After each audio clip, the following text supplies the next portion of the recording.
Chers compatriotes, chers amis, je suis moi aussi très heureux d'être parmi vous ce soir. Je vais brièvement me présenter et vous faire part des motivations qui m'ont poussé à être candidat sur la liste Horizon Monaco. Je vais être court car l'idée ce soir, c'est de vous écouter et d'échanger avec vous.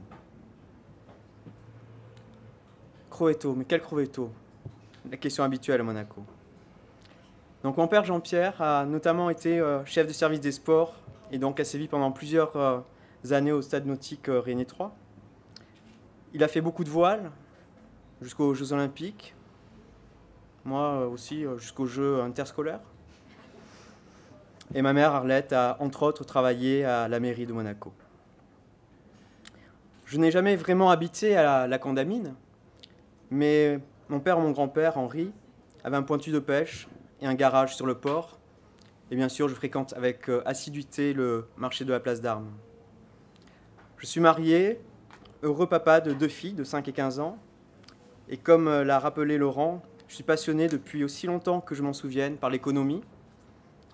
Et j'en ai fait mon métier. Je travaille sur les marchés financiers depuis maintenant 17 ans.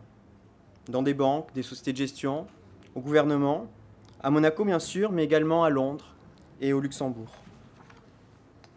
Ce parcours m'a permis de connaître différentes places financières, mais également d'observer, d'analyser et essayer de comprendre les évolutions macroéconomiques des différentes zones géographiques et notamment de nos voisins européens.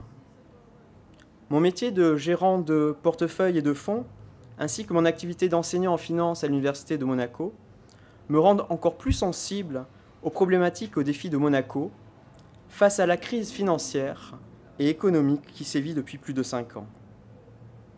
Oui, le monde change très vite et nous devons réagir pour bâtir le Monaco de nos enfants. Un Monaco aussi florissant, voire plus encore, que celui que nos parents nous ont transmis.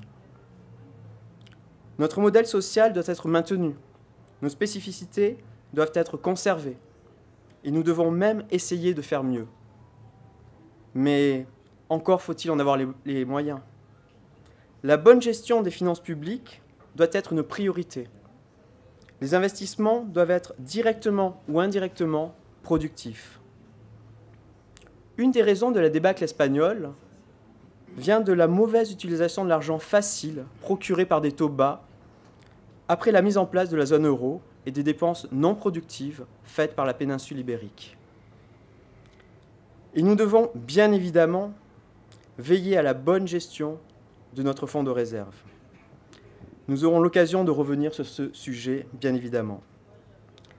Je pense par ailleurs que la place financière monégasque a un bel avenir, mais il faut la développer afin qu'elle puisse relever les défis de demain et constituer des opportunités d'emploi pour les monégasques tout en véhiculant une image positive.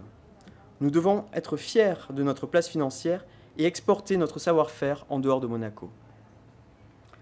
Sans être exhaustif, je pense que nous devons nous inspirer de ce qui marche dans d'autres pays et qui pourrait s'appliquer à Monaco, mais également lutter pour conserver notre identité, nos spécificités, en restant attachés à nos racines. Je ne pense pas que la politique soit une question de personnes, mais une question d'idées. Je suis fier d'appartenir à la liste Horizon Monaco. Elle est riche et complémentaire autour d'un socle de valeurs communes. On ne doit pas vouloir accéder au Conseil national pour le titre et les honneurs, mais pour se mettre au service de Monaco et des Monégasques. C'est le sens de mon engagement. Je vous remercie.